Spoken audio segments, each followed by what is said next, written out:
This will be the most delicious, most atrociously creamy, soggy bread pudding you've ever tasted.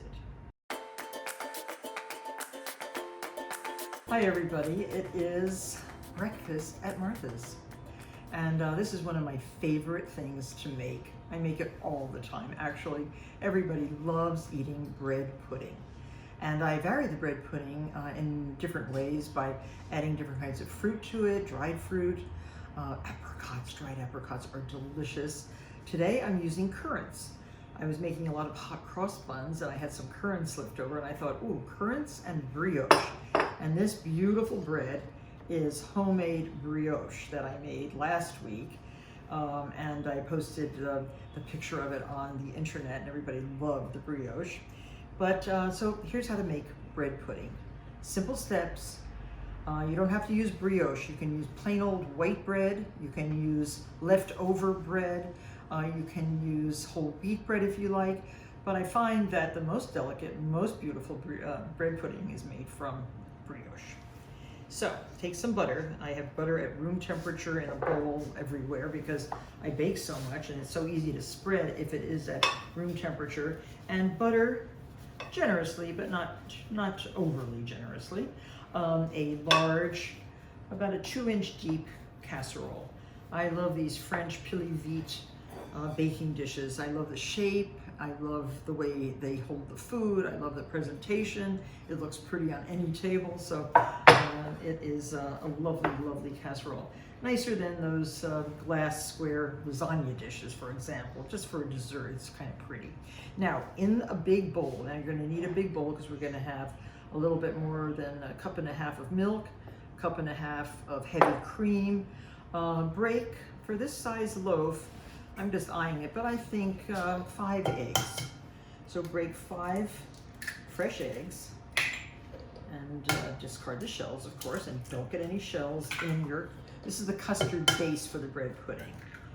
So that's 3, 4, and if your eggs are tiny, I have some bantams laying small eggs. Now look at the size of this egg, it's so cute. Use 2 of those for one big one. And look at the color of those yolks, delicious. Home eggs.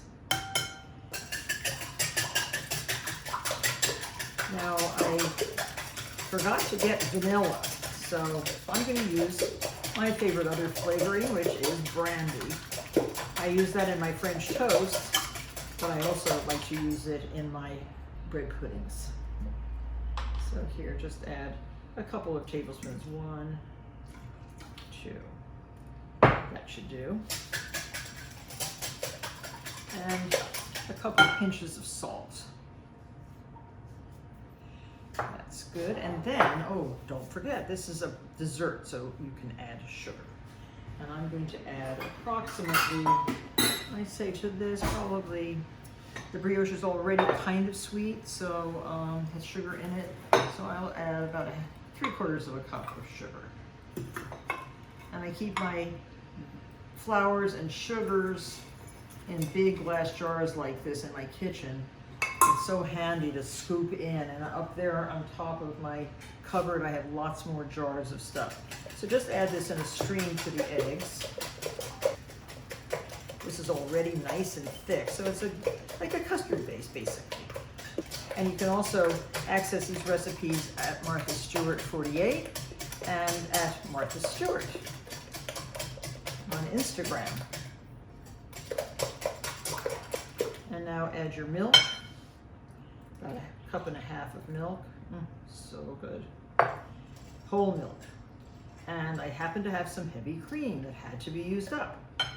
What better thing to use cream for than a bread pudding? And now whisk that. And we're not done.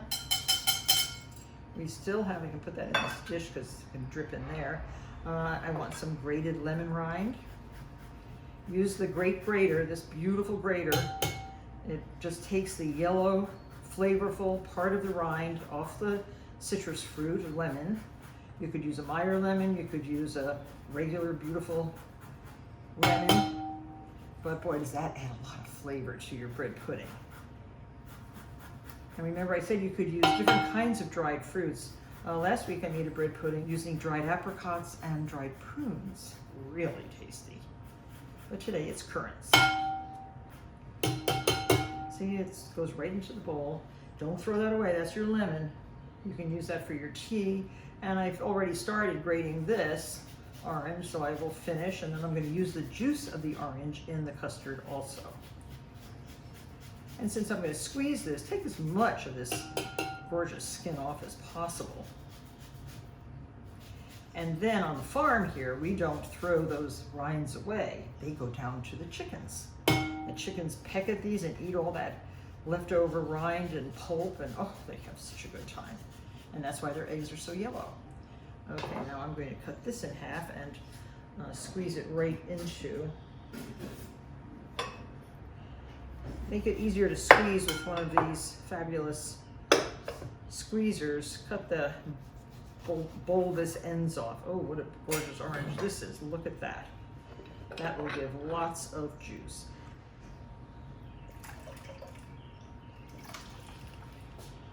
Use those muscles. And then I have currants that have been soaking in a little bit of cognac. Just add those. And I think that is the custard. Lovely. In your buttered dish, you can lay all your bread. I even use the ends of the bread because I know everybody's gonna love this brioche and it's so tasty. So I'm just layering it all in here. Use the ends on the bottom.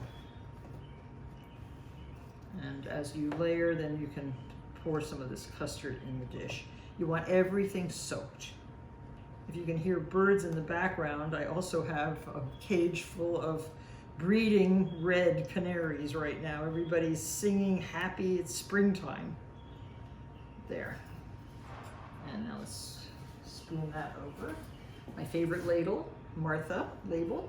Oh boy, does this custard look amazing.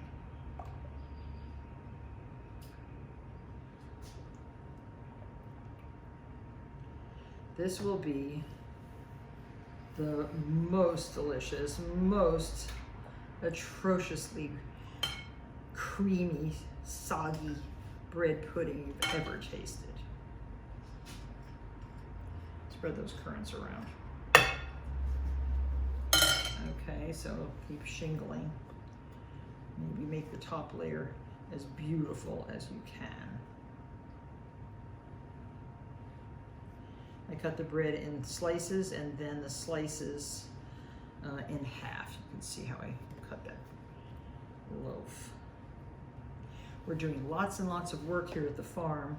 And we have baby geese in the basement. They hatched in the incubator here in my kitchen, but now there's a female goose down in the chicken yard, and that goose is laying an amazing number of eggs and sitting on them, and she's so protective.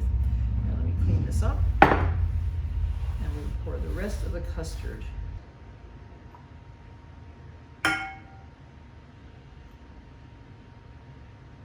That is beautiful. Get the rest of the custard onto the pudding.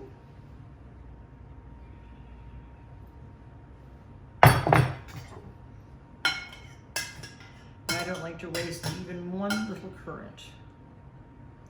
Now that goes into a 350 degree preheated oven until, say for about 30 minutes.